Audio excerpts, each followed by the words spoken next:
Good afternoon. Welcome to Signum University. My little part of Signum is here in Plainfield, New Hampshire. Welcome to Tycon Leaf, my house from which I am experiencing the COVID pandemic, but I get to do it in fantastic company. I want to take a moment to recognize what the whole world is going through. We know that our friends and our students and our mentors are doing what they need to do to care for others and care for themselves. On behalf of my colleagues, what we can do to help is bring you closer to books. I'm Sparrow Alden, and welcome to the Summer 2020 course Preview Symposium. If you have any questions or comments to just type into the question box, please do, and I will read them out to our wonderful guest panelists. There are more than 6 esteemed and amazing faculty here to talk to you today, so that's why most of us are blank for now. We can only turn on 6 webcams at a time. For those of you who are brand new to Signum University, I'm so excited that you joined us. This is going to be a chance for you to get to know GoToWebinar. It's the software that we use to deliver our discussion groups, our lectures, any content that is live, because we believe that live interaction with the materials and with your fellow academics is absolutely foundational to a great academic experience. First, we're going to start with a blitz round of questions. Professors Sturgis, O'Brien, and Brown, go ahead, turn on your cameras. And the 3 of you, in that order, please. What is your current book or activity for enjoyment or self-care? Professor Sturgis? Well, right now I'm working on rewriting a guest of honor talk that I gave a while ago on the influence of Tolkien on contemporary Star Wars storytelling. So I get to focus a lot on recent Star Wars television. That's what I've been binging, and it's both work and play. So it's good stuff. Absolutely spectacular. How about Professor O'Brien? Oh, I'm so sorry, Professor. I'm muted now. Okay, we're all good. Thank you. My kids are home with and fun. Self-care and fun. So self-care is making sure I go for a walk every single day, whether it's sun shining, it's raining, to get outside. And for fun, I am currently working through my many 3 or 4 list of book challenges for the year. And I'm currently reading, what is it called? It's the Thomas Cromwell book. It's the first in the series, Wolf Hall. In preparation for the 3rd. When you have finished it, will you please post a review somewhere we all can see it? Absolutely, on Goodreads. Fantastic. And Professor Brown, how are you doing for self-care and enjoyment? Well, here I am locked in North Wales, not the worst place to be. You can see the sun shining through the window over there, which has been astonishing weather. And that's meant that for self-care, I've been able to, like Prof. O'Brien, go out for walks every single day, which has been lovely.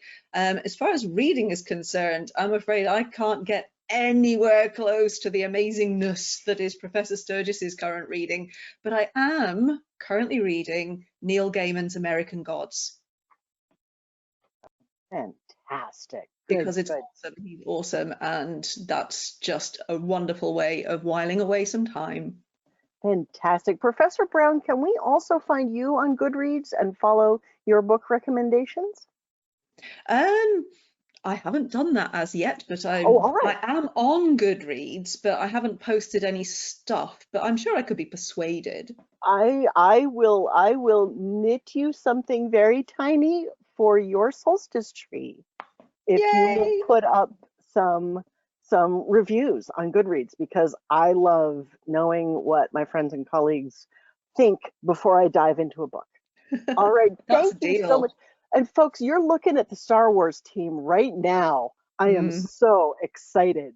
Me too. May the princesses of our childhood be the generals of our life, right? Yeah.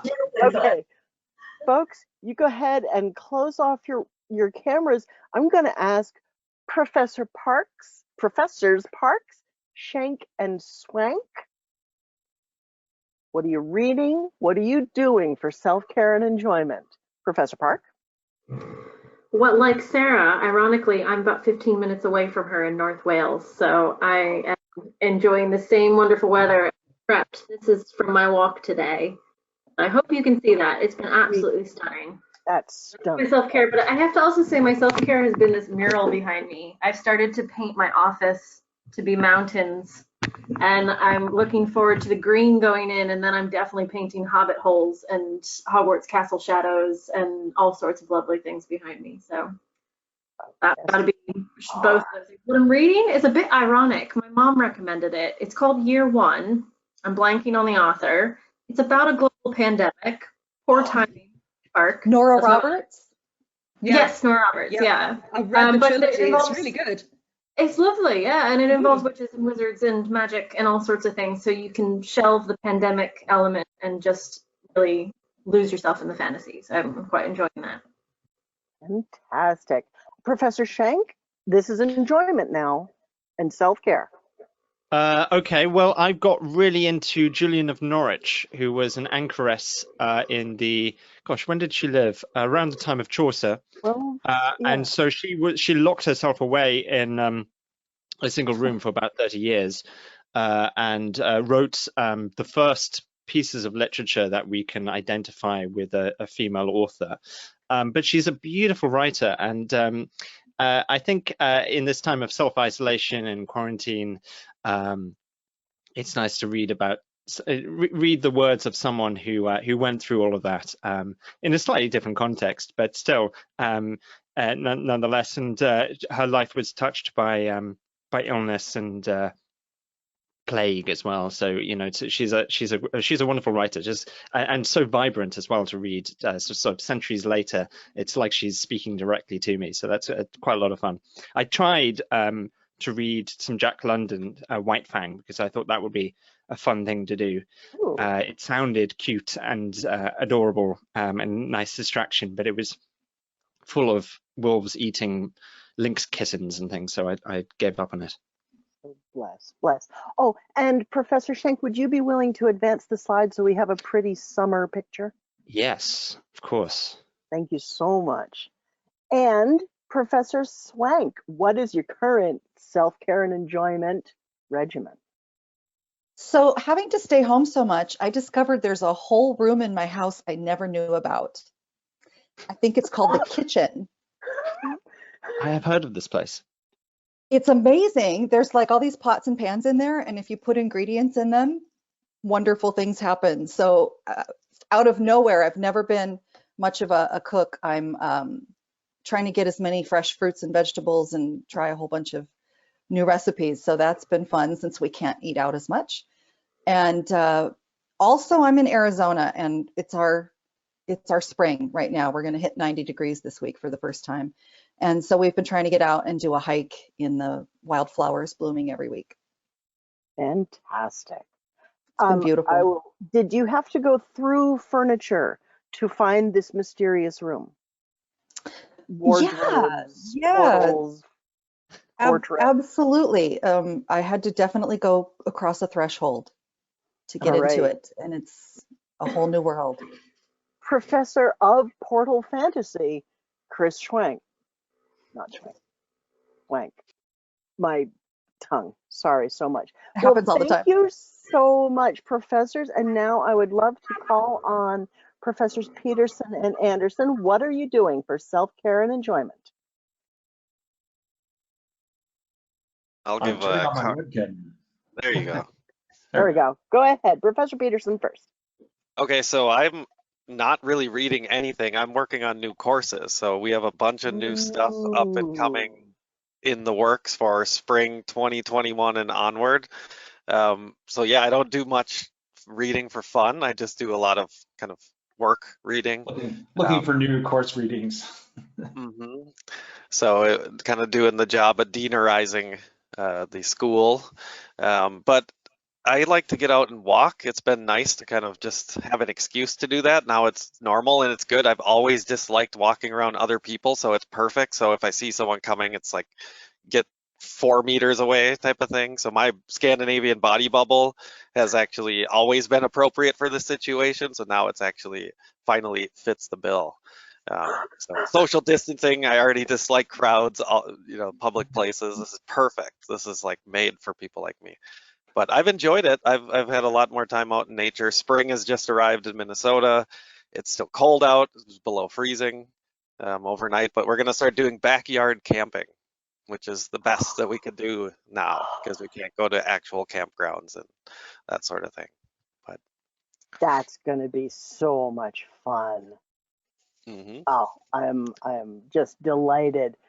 And Professor Anderson, Well, anything that I'm doing for self-care and fun, I think it happens like, once every week or so, since I teach locally, and like Paul, we're both working on ideas for upcoming courses, and any extra time tends to go there. But without making it sound like I'm, doing all kinds of exciting things. Well, firstly, my daughter and I, we've been reading Lord of the Rings. She's never read Lord of the Rings, but she's familiar with like seeing the Lego Lord of the Rings film game cutscenes. So she kind of knows the story from those. So we've been reading the book, and she's like, "Oh, that didn't happen." Like, "Hey, the Council of Elrond is a lot longer here."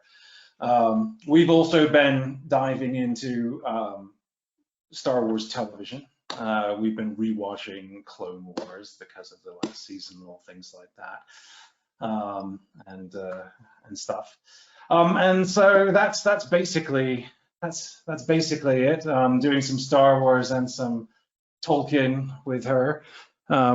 Working on the Viking metal piece that we started talking about during our first Eddic poetry course. But that takes a long time because that happens, every month or so. Nobody wants to hear me doing vocals for that. So that is so we'll pretend that I'm doing all these exciting, wonderful, informative, and creative things, but mostly it's work. Bless your heart. Thank you so much, everyone. Professor Schenk, would you advance us to the slide with the schedule on it? Folks, this is the lockdown schedule. I'm just putting it here in case you want to take a screenshot. And they are nice, robust discussion groups. You're going to have plenty of fellow students to talk with when you register. And if this helps you decide whether or not to register, then come on over to the Signum side. We're going to have a whole lot of fun coming up. May we have another slide, please? And may I please have the Star Wars team? I am so excited to introduce Dr. Amy H. Sturgis. She holds her PhD in intellectual history and specializes in science fiction, fantasy, Gothic, and Indigenous American studies. She lives usually with her husband in the Blue Ridge Highlands of Virginia in the United States, and her website is amyhsturgis.com. But for now, she is on a 1-year visiting professorship to the Imperial University at Vorbar Sultana. Professora, we are thrilled that your connection is so crisp and fast from Barriar. We sure miss you. We miss you as captain of the Quidditch team. Do you have any advice to this year's players on the Guardium Leviosa? I have full faith in the players. I would just suggest be sure to stretch before you broom up. Stay hydrated and keep your eye out for the golden snitch. Yes. All right. We will fly the flag high while you are gone on your visiting professorship. And I'd like to add that in the Star Wars course logo, that beautiful 6-year-old Leia is in fact Professor Amy. So there is no better logo to show right now. Thank you. You don't need your front teeth if you have the Force. You've got a torch and a sword. You're good. Can you tell us a little bit now, recognizing that we're sharing the time with all our colleagues? Do you have other recent professional projects that you'd like to tell us about? And what is going to be most exciting for you in this upcoming course? My most recent project actually is sort of fresh off the press. The ink is still wet.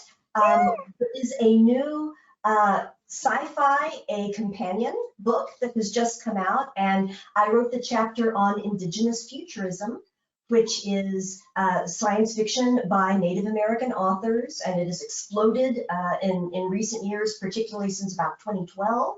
So this is sort of ripped from the headlines, if you will, and I'm really thrilled that that has now representation in a larger work about science fiction as a whole. So that's my most recent work that's out there. And I just finished writing the foreword to a new scholarly collection on television and Star Wars that is in fact is edited by another Signum University person, Dominic Nardi. And so I had the good fortune to get to write that foreword for that book, which is going to be a very important collection, the first major academic exploration of Star Wars television. So I was thrilled to get to be a small part in a much larger project. I'm really excited about this. This class. This course, yes, we want to hear what is making your heart just go pitter-pat.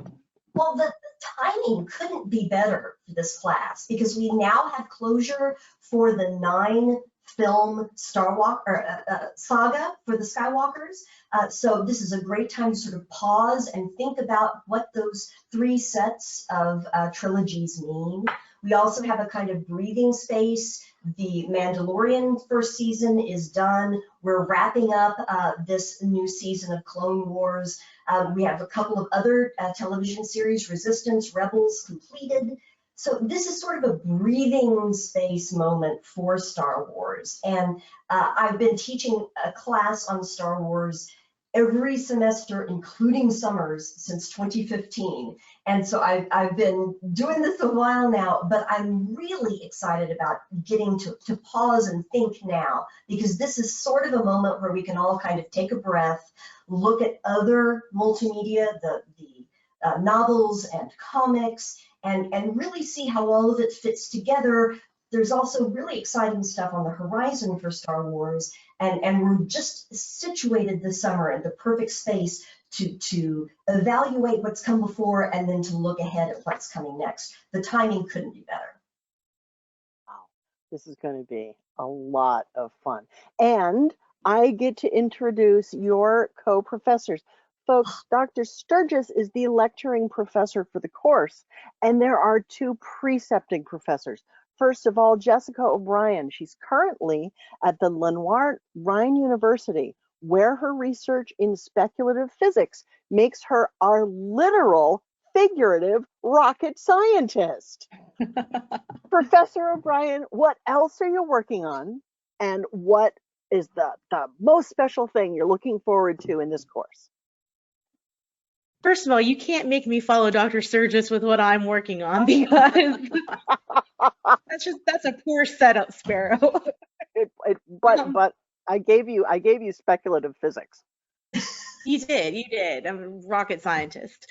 Right now, actually, I'm very much consumed with my day job, which is in instructional technology. So I'm helping our university move all face-to-face classes to fully online. So that's where I am right now with that. So you're really doing frontline work with adapting our whole culture to making connection while keeping our physical distance. Thank you. Very much so. And it's exciting too to think about the articles and the studies that are going to come out of this time period. So I hope everyone is keeping a journal, because we're going to be looking for those in the very near future, I'm sure. Fantastic. As far as this course, yes, we can't wait to hear. Yes. I love chatting with the students. So I love the preceptor part of this and the small discussions. With a group of students that 12 or less, we can really dig into some of those, dig into some of the details that Dr. Sturgis will cover in her lectures. I'm really excited about the guest lecture of Rebecca Roanhorse that's going to happen in June. Yes, and there's the book.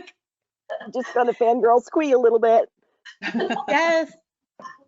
So really, I'm looking forward. I'm excited to be with. You can tell I'm in isolation over here because I'm excited to be with other people and to to have chats about Star Wars. I mean, it's going to be amazing. Mm-hmm. Absolutely fantastic, and yeah, it's going to be amazing.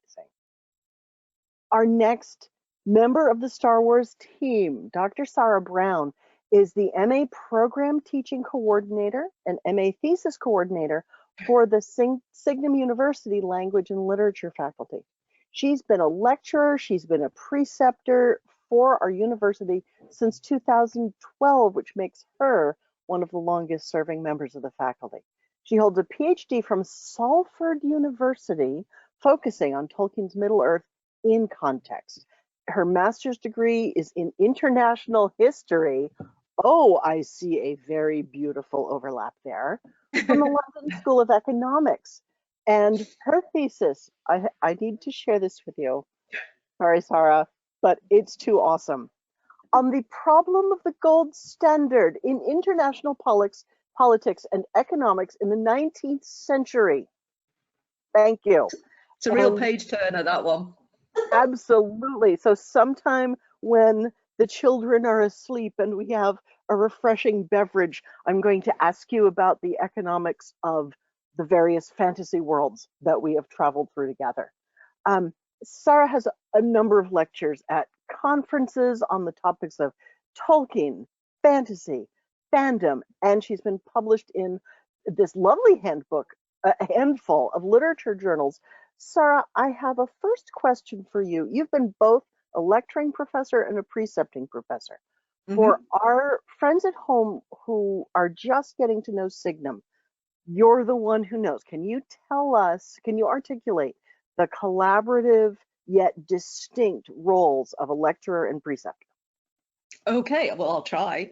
All right, so the wonderful thing about being a lecturer with Signum is that even though you are a camera away from everybody else, there's still that ability to interact with the folks in your classroom right then and there. And one of the things I enjoyed about my lecture series was looking at all the really incisive and interesting questions that were coming in while I was doing the lectures, but the ability to kind of push forward what it is that you're talking about in each of those individual lectures, and sometimes go disappearing down rabbit holes you hadn't even considered within your time slot there, is part of the fun of teaching for Signum, because something comes in, you just think, oh, that's a nugget of interestingness, and then off you go down that, and that's really, really fun.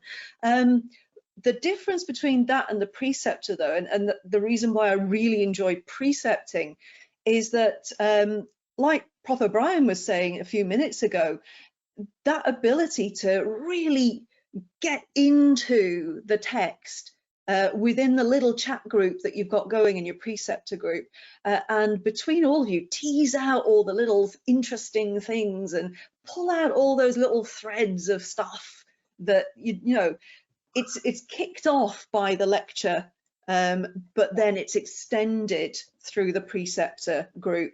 And the two of those together, the beauty of having both of those is that you get all of that, the knowledge of the lecturer, because after all, they are delivering something to you that is right in their wheelhouse. It is something that they are expert in, so you're getting all of that handed over to you, and then in the preceptor session you get to interact with that, and the two of those things together, I think, makes for a really great academic experience at Signum. End of advert. Fantastic. I just love sharing Signum with more people because we have such a deep and connected relationship with the material and with our students, and it's so much fun. Yeah. Are you currently working on any professional projects other than wrapping up the year at your other educational institutions? Oh, And good what Lord. are you particularly excited about in Star Wars? Where do I start on what I'm working on? Apart from the fact that, of course, my day job, I wrangle teenagers because I'm a high school teacher. And we are obviously taking everything that we're doing normally in school, and we are attempting to now do this online. And thank all the gods fasting, I have quite a lot of experience now of teaching online because I'm actually quite comfortable with doing it. But the idea that some people have that what you do in the classroom is so easily translatable to instantly doing it online, no, I can see Jessica shaking her head. She's absolutely right. That is just nowhere near the case. So that has been quite a lot of work. So that's the day job. We'll just slide that to one side. And then all the things for Signum that are going on at the moment with the new Path program and all the things that we're planning for the future. And you know, trying to take it, Corey kind of vomits rainbows, if you like. He has wonderful, huge, fantastic ideas. Big ideas. And then somebody has to take those big ideas and go, okay, now this is how it's organized. And that's kind of what I'm trying to do with him at the moment, and working with him on various things, which is absolutely brilliant and fun, and that's great. So that's one thing I'm doing. And then I'm currently working on a chapter for a book that should have been coming out this year, but then COVID happened. So that's been put off, but it's a chapter in an anthology on queer Tolkien, which I think will be a really interesting addition to the scholarship. And that's being sorted by Professor Robin Ann Reed, who of course is a past lecturer for Signum. So she is holding my hand through that. So that's hopefully going to be coming out at some point, probably either to the end of this year or the beginning of next year. So that's got to be done. And then I'm preparing a paper for, hopefully it's still going to go ahead in September, the Oxenmoot for Tolkien Society meeting that will happen in September. So that's going to happen. So various little things. I'm working on little bits of writing, and eventually, when the sun shines upon me and I actually have what we like to call free time, TM, I would like to take my thesis and actually rewrite it into a book if anybody wants the damn thing. So we'll see. I have a note here in the question box, Professor Brown, from 3 different people in the audience who are just hearing and feeling what you were saying about transporting real live classroom interactive, let me throw the dictionary at you teaching, to a 2-dimensional screen. So you have got fellow educators cheering you on and bonding with you over that. Yeah, it's a work in progress, shall we say, on that one. But Star Wars, what am I looking forward to? What am I not looking forward to with this Star Wars course? I mean, okay, let's be honest here. I'm going to get to indulge my inner geek to the nth degree. What is not to look forward to there, huh? I am being offered the opportunity, in fact, I'm being required to re-watch all of the Star Wars films. Okay then, all right, if I must, I'll do that. Anything for Amy, anything you ask of me, I'll do that for you if you like. Yay! So I shall definitely be looking forward to just that small element of it. But also, have I been a Star Wars fan since 1977? Yes, I absolutely have. But I have never had the opportunity to study what lies behind it. And we're talking about a really amazingly constructed world here.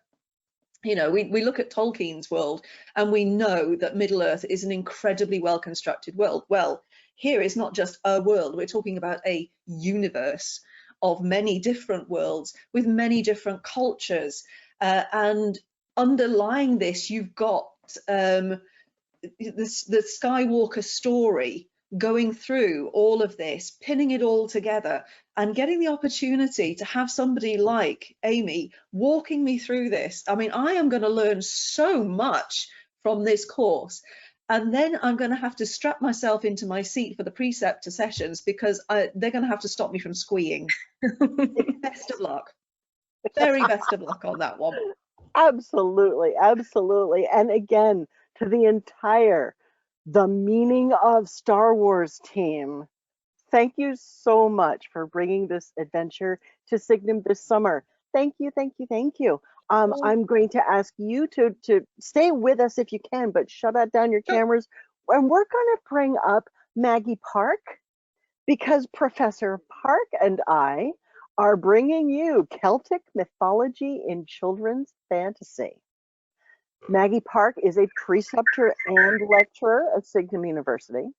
Her master's is in Celtic literature in modern Arthurian fantasy with Susan Cooper, which is one of the texts of the course. I just have to fan myself a little bit here. Susan Cooper is her core inspiration for everything she has done academically and personally, including moving to Wales. Her PhD is in fan management in event film adaptation. Harry Potter, Twilight, Lord of the Rings, and that's from Bangor University in Wales, United Kingdom. She now splits her time working in education and the film industry, editing scripts. She runs around film sets. She runs around gaming companies. She organizes creative retreats and summer schools. Okay, Sparrow inserts in parentheses, please may we have pub crawl with Tom Shippy. It's what we want. Okay.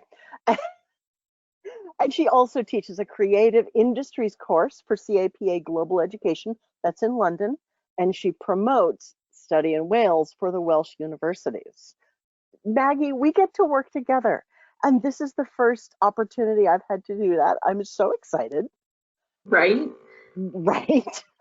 What are your recent projects professionally, and what's your most exciting part about this course? Oh, God. First of all, I'm just going to do a bit of feedback. Someone's given us a little feedback. That's me. Oh, okay. I fired up my other computer, so you'll see there's 2 Maggies here. If you can make me attendee Maggie, a panelist Maggie, I'll turn this noisy thing off, and we'll switch over to the Mac. Is that all right? We hope that Professor Shank will take care of that for us. I'm muted. Excellent.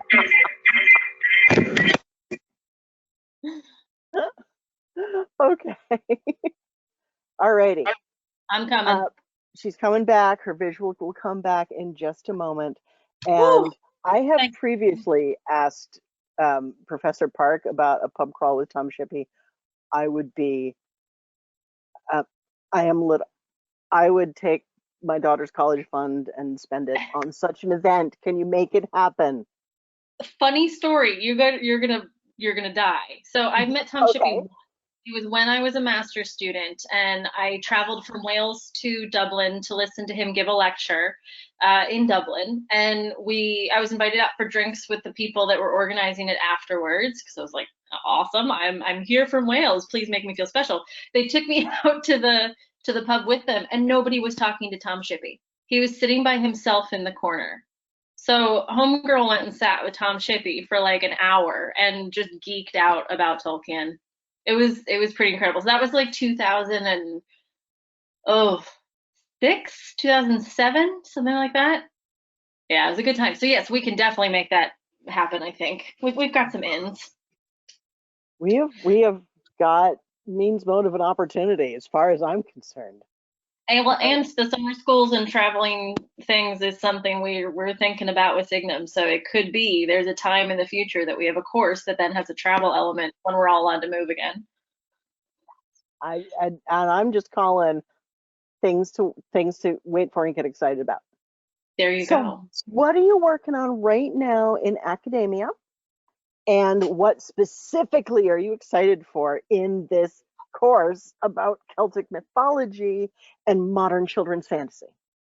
What I'm working on, I have to say I'm also taking over with my day job at the moment. So I work for Study in Wales, and I manage all the international students and the Study in Wales recruitment from the US to come do degrees here. So there's just a lot of uncertainty in the world, and helping people learn how to do this online thing and, you know, mobility. So that's a lot of my time. I'm also working on a book proposal with Cambridge University Press. I almost said Oxford, they would have killed me.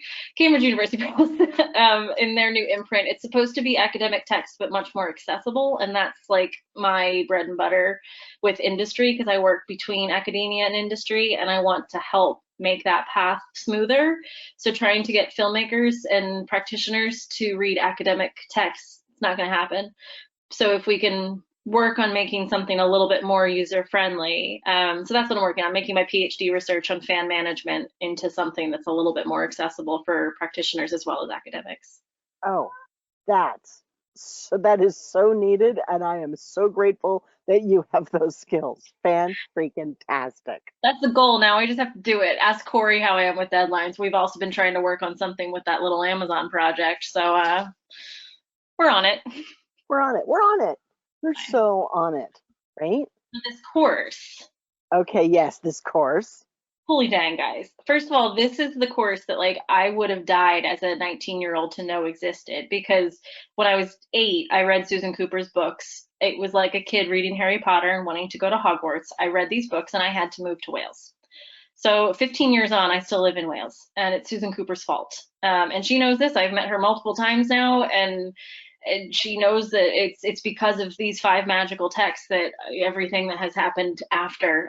So for me, it's the fact that I don't have to shoehorn Susan Cooper into a syllabus, because you can ask Takako, she's been in all of my other classes. I will talk about Susan Cooper, whether it's on the syllabus or not. Excellent. So I'm glad I don't have to do that, but I also really love the deep dive into Celtic Lit with this, because Celtic Lit is such a strong foundation for any kind of fantasy that comes after.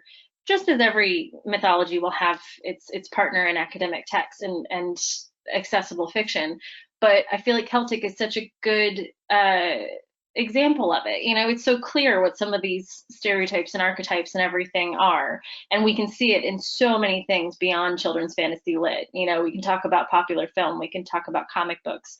There's so many elements from these texts in modern popular fiction. So I'm thrilled about the texts we are looking at. A couple of them I've never even read, so that's fun and new.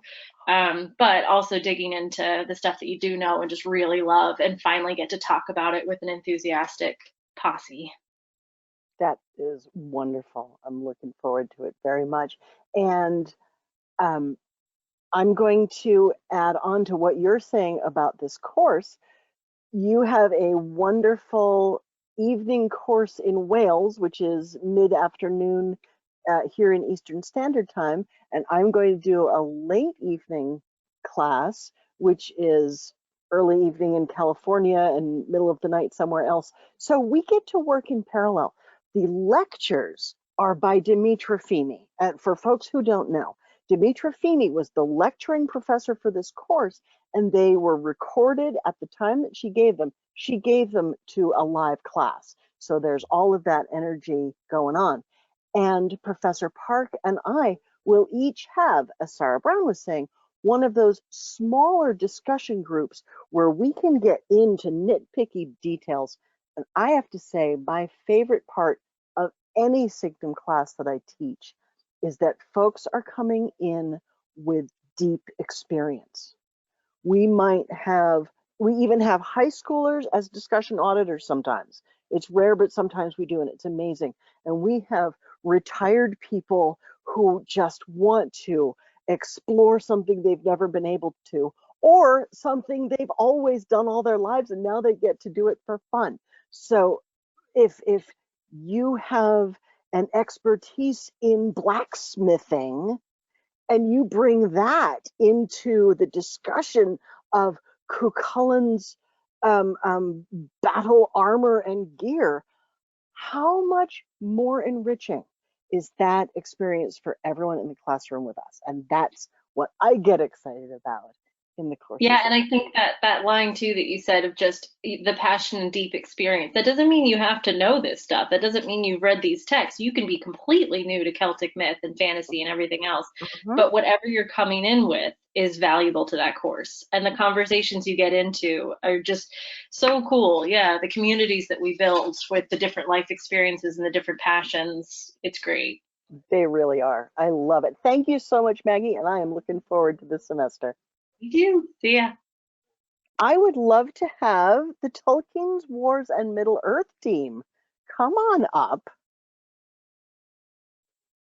Gabriel Schenk joined Signum's Literature and Language faculty in 2018.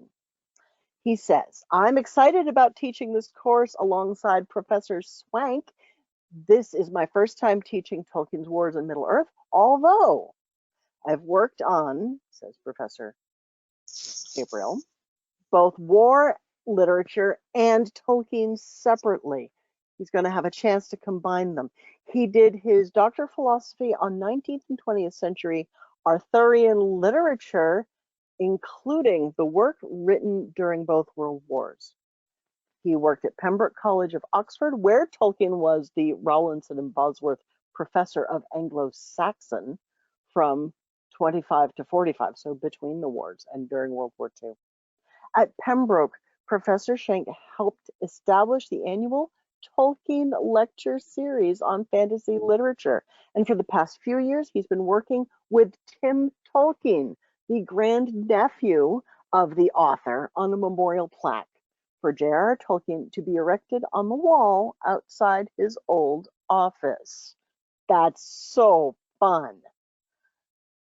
It's pretty cool. Professor, Yeah. what are your recent projects and what's got you on fire for this class?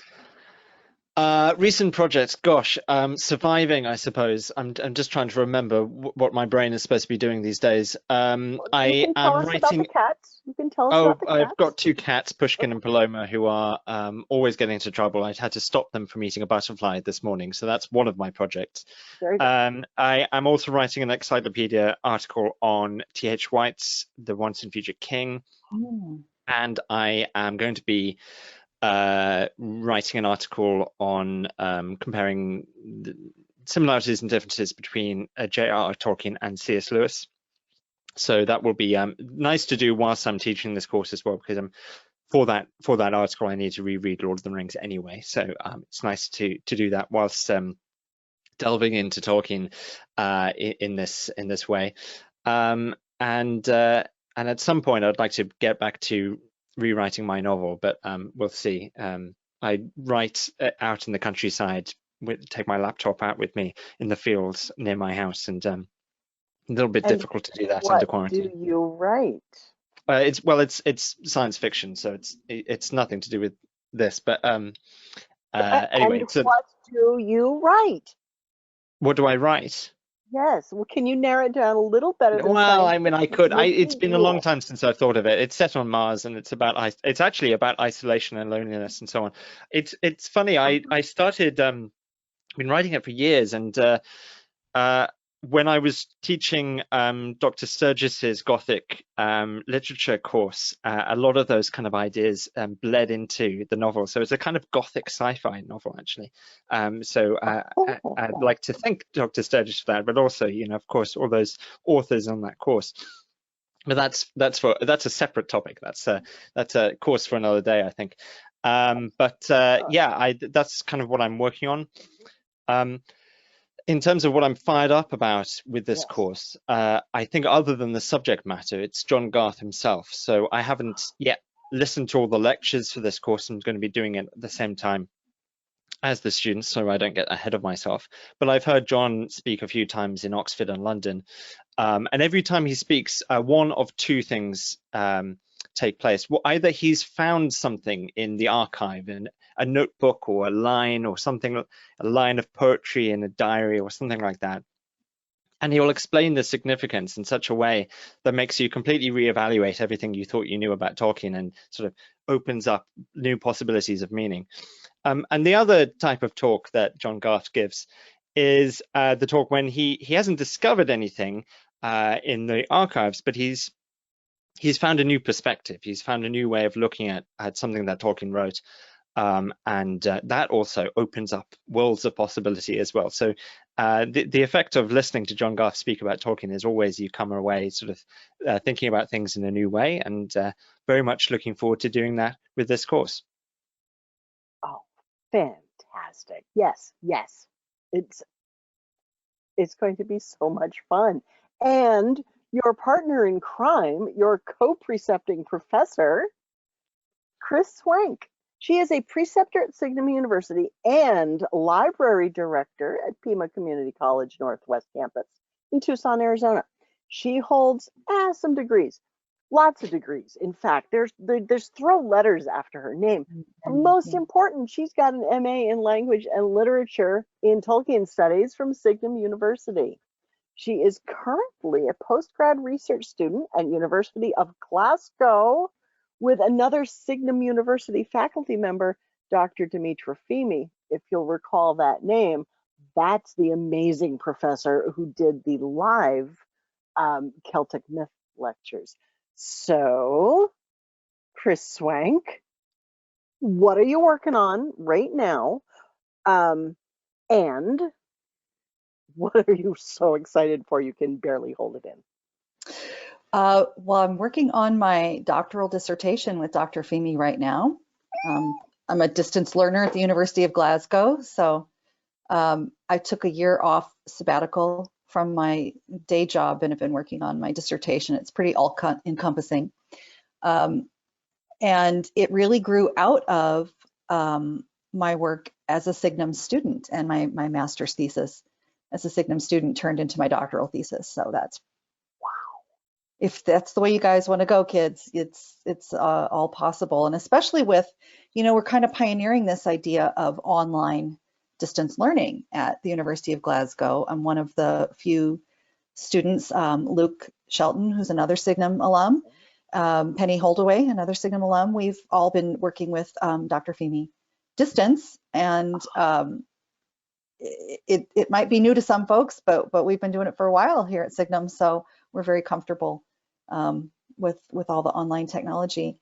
So that's pretty all-encompassing. But then my Signum work, I took this class when it was the live lectures with John Garth when I was a student, and then I've precepted 2 sessions when it was offered again in 2017.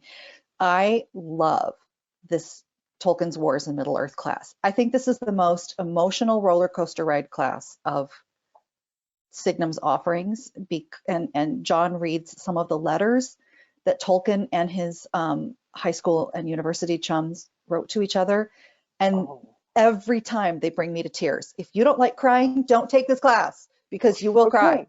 Okay. But what I'm excited about this time is that we're all in the middle of this global crisis, and John really looks through, Professor Garth really looks through Tolkien's creation of Middle-earth and his early writings as a response to trauma and as a way of working through trauma. And it's very appropriate right now. And if you want to see how a master who wasn't a master at the time, he started off as a 20-year-old with some early poetry at university, writing about a star in the sky and creating a whole world from that. And if you want to see how somebody else worked through trauma and turned it into a beautiful and enduring fantasy world, then this is a marvelous class. Professor Chris, do you know any of the work of Bessel van der Kolk? No, I don't. He's a neurologist, and I got all on fire from his work about a year and a half ago. And sometime we should sit and talk about his work on how engaging the verbal part of the brain in emotionally traumatic memory is so healthy and adaptive. It balances the power of that memory to be available, but to be able to move in time. And so I owe you a beer, and or other refreshing beverage of choice. And we're going to talk about that the next time we get together. Note from the discussion board, Caleb is so pumped for this class. Let's see if there's more in the comment. He is so excited and gonna be there. And and we've got multiple people saying this course is going to be made. As soon as you said it's a crying class, I said, okay, I can't take it. I cannot take a crying class. That won't work. But like a good cry. I mean, they're Yeah. not all tears, right? Right? Not all tears They're are bad. good tears. They're going to be good tears, but I'm going to be a blubbering mess. So I will anytime audit it at my own nice slow pace, which is a way you can be a student at Signum without the pace of every week reading every week. Absolutely, or having to write the papers. The auditing is a great option, and I've got some of the discussion auditors in my section, and it's very exciting. If any of you enjoyed the recent Tolkien movie, which really focused on this time in his life, his time at King Edward's School and his time as an Oxford student, it covers the same time period. Okay. And if you enjoyed, learning about his youth and the experiences that he had from that movie, not all of them were exact facts the way that they happened in real life, and so you can learn about more of the exact facts rather than just sort of the milieu and the kind of big ideas, which it got the big ideas right, I think. Mm-hmm. Yeah. Right. And we've got a comment that it is such a shame we cannot take all the classes at once every semester and every group, because I'll bet that if I'm in your group and in Gabriel's group, I'm going to be brought into such a different, not just the precepting professor's perspective, but the amalgamation of each different dozen conversationalists, dozen minds, dozen sets of experiences. It's going to be amazing. Can we just all take all the classes? That would be great. That's I think there's such a thing as a time turner that we can use to do that. Oh, excellent. I heard they were all destroyed. That's a And lie. we shall not name anything in which they were not. We shall not. Very good. And just on the point earlier raised about beers, it reminded me of a wonderful memory of last summer when Chris was in Oxford doing research, and we got to meet up, and we went to the Eagle, and no, where did we go? The King's Arms, and quaffed a beer or two, and talked about Tolkien and literature and so on. And I think we went around Exeter College as well, probably, and visited the grave of Charles Williams and the usual things you do. Gabriel's the best tour guide of Oxford. But it was particularly nice. I mean, we were just meeting as friends, but then it's always nice when we're teaching as well, because even though you're in Arizona and I'm in Oxford, it's nice to sort of feel like we know each other, we've met each other, and we can work together as a team. That's fantastic. Now, Gabriel, have you and Maggie Park met on the topic of being a docent to? Yes. We met in Oxford. We had last summer when we did the Inklings and King Arthur course, we did a live lecture from the Eagle and Child, the pub where the Inklings, Tolkien, Lewis, Williams, and so on met to read out their stories. So that was Maggie's idea. And we talked about making that public, so we should revisit that and see if we can share it for the wide world, because it was a really lovely experience. And the bar owner or the manager was a man named Arthur. You can't make this up. It does not get any better. We have a note from Kate Neville, also a Signum alum. She recommends the film 1917 for the experience of World War I. So perhaps your classes can have a group stream watch 1917 weekend. Yeah, I think that's a good idea. I think it's a marvelous idea. We had one person ask about the reference book to the neurologist, and I sent it to him privately. If anyone else wants to know wants to read Bessel van der Kolk, please do. I'm just hopping through the question boxes with you guys. I think when U of G was mentioned, oh, all of our eyes turned green. Yes, indeed. And yeah, Very 1 fortunate. hour. This is not a 1 hour thing because I still have. It is time. Oh, for those of you who are scared of the pressure of paper writing, remember you can be a discussion auditor. You could be an anytime auditor and watch the lectures at your leisure and read through the materials. But a discussion auditor goes to the discussion groups with that dozen other intense and wonderful minds. Watch the lecture, attend the lecture live if you can, but you don't have to have the pressure of writing papers and producing stuff. Mhm. And that might be a great way for other students to approach Signum learning. Guys, thank you so much. Thank you. And Pleasure. I am really excited. Oh, Gabriel, would you also please advance the slide? Because I'm excited to introduce the introduction to Old Norse faculty. Oh, okay, I've answered all the things. First, Paul Peterson is our ancient professor of Old Norse. He was defrosted from the Thrandarjökull Glacier in eastern Ultima Thule in 1997. After his acclimatization to modern life, he went to work annotating and updating his own manuscripts from the 9th century of the Common Era. We are so excited that you work with us, Professor Peterson. Your work in ancient days is extraordinary. In the last many decades, bringing that all up to date must have been so fulfilling. And what is occupying you right now? And can you just talk to our friends about why they are going to love learning Old Norse with you? So Old Norse is probably the coolest language on earth. I have to just give a disclaimer, I'm a little bit biased.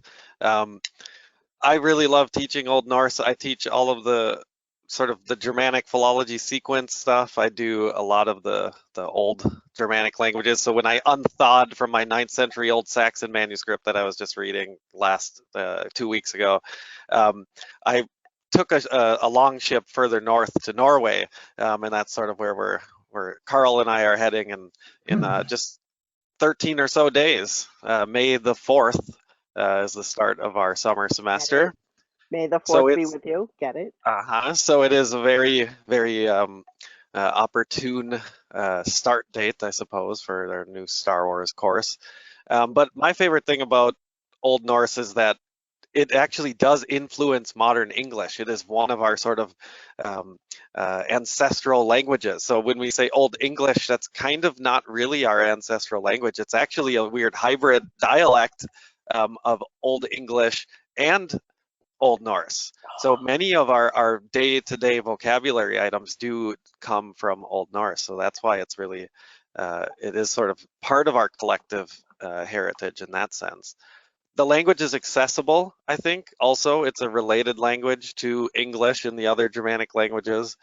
But I think it's just a really fun way to spend the summer. You know, most people, at least in the Northern Hemisphere, are lamenting the upcoming heat. No better way to kind of jump into the glacial lake, Jökulsárlón, for example, in southern Iceland. We should all take a little dive down in there with the seals and the icebergs, and it's a great place to go. So I haven't been working on anything lately except for new courses. I'll take this from Carl. Carl and I both are continuing. This is a sequence-based course, so you can of course just take this semester, but you can also continue into Eddic poetry in the fall. So that is a live course that's sort of Old Norse 2, if you will. We don't have any other Old Norse 2s currently on offer, but that is one of the coolest courses. Someday. Yes, exactly. So this is not a one-time deal. It's a continual project, let's say.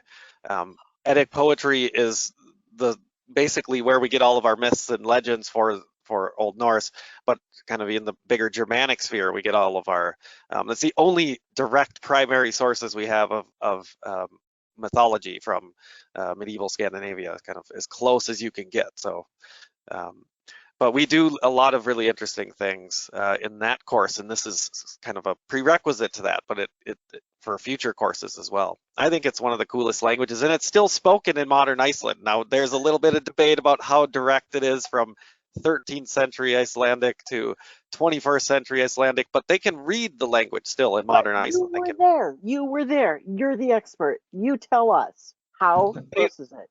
They read sagas in preschool, like it's just an everyday thing. They just read straight from Njál saga. It's just what you do in Iceland. It's an everyday thing. It's so gotta know that stuff in preschool. Mm-hmm. Yeah. I have a question from the question box for you, Professor Peterson. Ignoring word order, thinking about the words themselves and their function. Is Old Norse syntax related to Latin closely at all, or is that just because they're both Indo-European? How close have we got in syntaxes? They are probably, that's how close it is that we have to go back about 5,000 years and then see the shared development of Indo-European languages and then the Western European languages. But I will just say both languages have quite free syntax relative to most modern European languages. It's not the case for all of them, but because they have more grammatical features, they have freer word order. So something like modern English, we have fixed word order because we've lost our grammatical endings, which are so useful. They still use those in modern Icelandic and modern German and a ton of other languages, but even in our own language family, we've lost them. So we have to have fixed word order, but it was much freer in the past. So Old Norse syntax and Latin are not related, except in kind of going back thousands of years earlier. As distant cousins. Fantastic. All right, I would like to introduce your wonderful colleague, who also teaches Intro to Old Norse and the Eddic poetry in Old Norse. And also, Carl Anderson teaches the Norse myth and sagas and the Germanic myths and legends course. So approaching through the stories into the language, culture, people, that is so exciting to learn about. But even cooler than that, he is the daddy and game master of Luna, Carl's daughter, a budding hero. Not appearing in this film, but adventurer. She's epic and she's amazing, and you are doing such a great job raising that kid. Just saying. Well, you know, we study our Star Wars, we study our Norse myths, we use a few runes in the games. We've been inventing a language for dwarves. Well, I've been inventing a language for dwarves based on the Mayan languages of Central America. So, you know. Oh, yes, you have. She's my excuse for applied philology. We sing Viking metal. You know, it's all good. Spectacular. So, when it comes to this course, you've taught it before. Are things coming in this term that feel new? Are you relying on some new reading materials? What's going on? Are you shaping it? What's going on? Because I've heard that your classes stay very fresh. Yeah, I mean, some of the material is, you know, material that is tried and true. I think we started teaching versions of this course back in like the beginning of 2017 or something. But at the same time, nothing is really static, because every time I or Paul or we both go through this course, and as you can see from our pictures, Paul and I are, you know, partially interchangeable. He's more yellow-haired, I'm more gray-haired. But, you know, we both have books behind us and black jumpers, and we teach a lot of the same courses, and we go back and forth a lot. And especially in a course like this, we're always looking, especially in this course, which is an intro course to a you know, a medieval language, which is, you know, partially familiar, as Paul implies, but also partially alien, and that's what makes it fun. But it is, you know, it is one thing that's scary for students who come into it for the first time, especially if they haven't studied other languages like Old English or Latin or Greek or things like that, is the amount of grammar. And if you're a modern English speaker where there is very little morphological grammar, Old Norse or languages like it can look a bit scary. So one of the things definitely that we're always trying to do is find new ways and new techniques and new materials and new support for people who come in and haven't got that experience. And so that's always evolving. And I think it's fair to say that at some point we'll probably have our own textbooks, or we could have our own textbooks that are really key to students in the Signum experience, but that's kind of material that we're developing. So there is always something that we're trying out new in this version of the course that we didn't try out last time.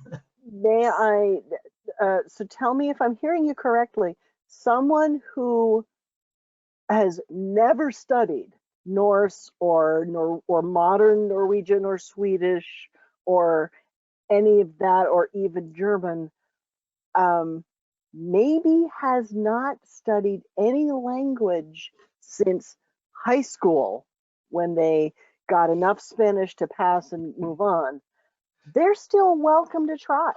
Oh yeah, and we've definitely had students like that, and they have been successful. I mean, in some ways, that's one of the most exciting things, I think, for us as teachers in the course, is to see someone who exactly like you describe. Oh, I kind of, flunked Spanish in high school, but haven't done any other languages. And here I am, learning, to read texts and runes in this medieval language. Yes, of course, if you have studied other Germanic languages or classical languages in various ways, there are advantages there. But it's absolutely possible for students, and students have done this. I can, remember a number of them. You can come in and say, never done this before, but here I am. And that's really part of what this course is. It will get you there. It will, there'll be a little more of a climb uphill than if you've done some other things like this before. That's absolutely true. But yes, go ahead and welcome, and give it that old Viking try, is what you're saying. Yeah. All right. Fantastic. I'm going to start the last lightning round by saying, if I could take anything else that was running this term, it would be Introduction to Old Norse. I'm so excited by what I hear coming out of the cool languages from over there department. I don't know what the name of it is. It's the Holy Department, whatever it is. So what I want to take is Intro Old Norse. Professor Gabriel, would you be, because Shank and Swank are now forever blended in my mind, I'm going to get it wrong. So Professor Gabriel, would you please advance the slide?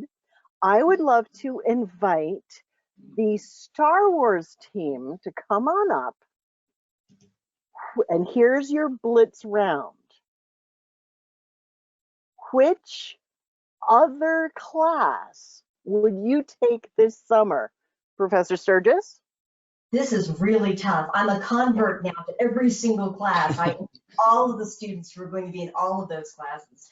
So if I could, clone myself, I would be in all of them. But if I had to choose, I think you're a professor of science fiction. You are allowed to clone yourself. Well, hopefully you did have to. Okay. Extra benefits from that I can use. Because they all sound fabulous. But for my personal interest as a historian, one of the things that first got me into Tolkien to begin with was Tolkien's work's ties to history and historical trauma. And so I think I'd have to go with Tolkien and the Great Wars, because that really connects me to one of the things that brought me to Tolkien in the first place. But again, I'm all for the cloning, being there at all of them. Fantastic. I know that Professor O'Brien had to run to another Zoom event. So Professor Brown, what do you want to take? Well, it's a bit of a cheat for me, you see, because I've been lucky enough to precept on both Celtic Myth and Tolkien's Wars in the past. So I would be able to finally do something that I have had not enough contact with in Signum, and that is dive headfirst into one of our language courses, because I haven't had any opportunity to do anything like that, because it is nothing that I have any kind of expertise in at all. But language, you know, why not? So because I have already happily, wonderfully, and loved every second of it, done both the Celtic Myth and the Tolkien's Wars courses, I would definitely like to take Intro to Old Norse. You're ready for And it. I'd be a total beginner at it. Fantastic. Thank you so much, Star Wars team. I wonder if Professors Park, Schenk, and Swank, see, I wrote them out so I get it right, would answer the same question. Maggie Park, what do you want to take this summer if you possibly could? Again, all four of these are high on my list. When I was looking to work with Signum, it was like, oh my God, they offer all these things. But I also have a bit of a cheat here because I've asked if I can audit the Star Wars course. So I will be auditing the Star Wars course. Yeah, very excited. I've taught three of Professor Sturgis's, precepted for 3 of her courses. So I'm quite looking forward to a new one and doing it live with everybody. It's going to be amazing. Professor Schenk? Yes, well, I'm very tempted by the language because that's always a good way of sort of strengthening your soul, is developing your language skills. And I am planning to go to Old Norway for my summer holidays, and I'd like to be able to find out how to ask for directions and so on. But as seriously, as Paul says, it is the coolest language. And of course, it unlocks all this exciting, brilliant literature as well. And I'm also tempted by the Celtic Myth because anything Dr. Fimi's associated with is fantastic. But I think I might have to say the Star Wars course if I was forced to choose one, partly because having had the pleasure of teaching on the Gothic tradition course and the H.P. Lovecraft course, both lectured by Dr. Sturgis, Dr. Sturgis has been this kind of disembodied voice whispering Eldritch secrets into my ear for so long, to the point that I don't know where the secrets end and my consciousness begins. And it would be nice to have a version, you know, where I could sort of interact and write back to the lecturer, and also do hear her lecture on something that isn't quite so dark and gruesome as Lovecraft and Gothic. Although there are, you know, dark things in Star Wars as well. There's a bit more hope, I think, at least on the cosmic scale. So yeah, I think that would be my choice. But great set of courses all around. Yes, it absolutely is. How about you, Chris Swank? If you had to choose one. If I had to choose, I've already taken the Celtic Myth and Children's Fantasy course, and it's amazing. It's amazing. And if you have the time to do every bit of the reading, it's fantastic. I'm saving the languages, the Signum languages, for my retirement because I heard it's good to stave off, you know, senility and dementia by learning a new language in your retirement. So I'm saving those.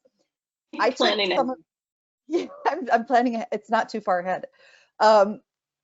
I took a few of Dr. Sturgis's classes when I was a Signum student, and they're marvelous. And I would jump at the chance of being in one of her live classes again. She's just a fantastic lecturer. I actually had to watch twice. I would watch live, and then I'd have to go back and watch the recording because she gives so much information that my hand could not keep up with all the notes that I wanted to take. So you definitely get your money's worth out of a Dr. Sturgis class. Yeah, absolutely. Thank you so much. And Team Old Norse, what do you want to take of the other 3 classes? Paul Peterson? I want to take the Star Wars course. I mean, I've always been a Star Wars geek. I think that's a guilty pleasure of mine. I have never been allowed to explore my modern interests because I'm so obsessed with, you know, my 9th century manuscript writing and such. So it is something that I think would be great fun. Fantastic. And Dr. Anderson? Yeah, I think I would go that way as well. I mean, you know, the other courses are likewise tempting.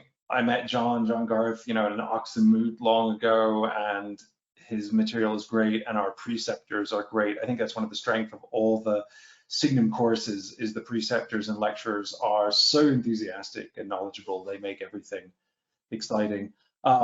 Dimitri, who does lectures for Celtic Myth, and our preceptors there are great. I have a chapter coming out on Beowulf in mid-20th century children's literature, so I should get into my Celtic side there as well. But I'm going to go actually with Paul. Our Star Wars team at the beginning of this session made such an impression, and that's a new course, and I need to keep up with my daughter's knowledge, so I need professional assistance to update me. I think she grew up with Rebels, the television, the show, and that's, it's so much of a bigger Star Wars world than when I was a kid.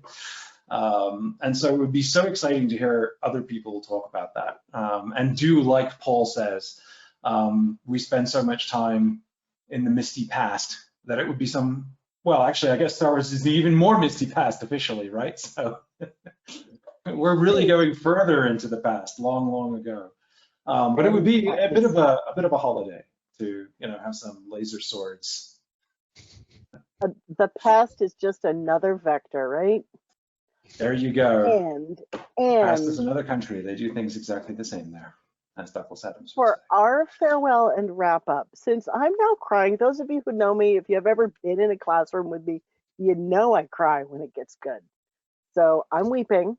I wonder, Professor Schenk, would you be willing to advance the slide to the end and return us to the text and give us our wrap up? Okay, I'm not the only person crying, I hear in the question box. Would you please return us to our foundation? This is a quotation from J.R.R. Tolkien, his essay on fairy stories, first delivered as a lecture. I have claimed that escape is one of the main functions of fairy stories, and since I do not disapprove of them, it is plain that I do not accept the tone of scorn or pity with which escape is now so often used, a tone for which the uses of the word outside literary criticism give no warrant at all. In what the misusers are fond of calling real life, escape is evidently, as a rule, very practical, and may even be heroic. In real life, it is difficult to blame it, unless it fails. In criticism, it would seem to be the worse, the better it succeeds. Evidently, we are faced by a misuse of words, and also by confusion of thought. Why should a man be scorned if, finding himself in prison, he tries to get out and go home? Or if, when he cannot do so, he thinks and talks about other topics than jailers and prison walls? Thank you so much. Everyone, come home with us this summer.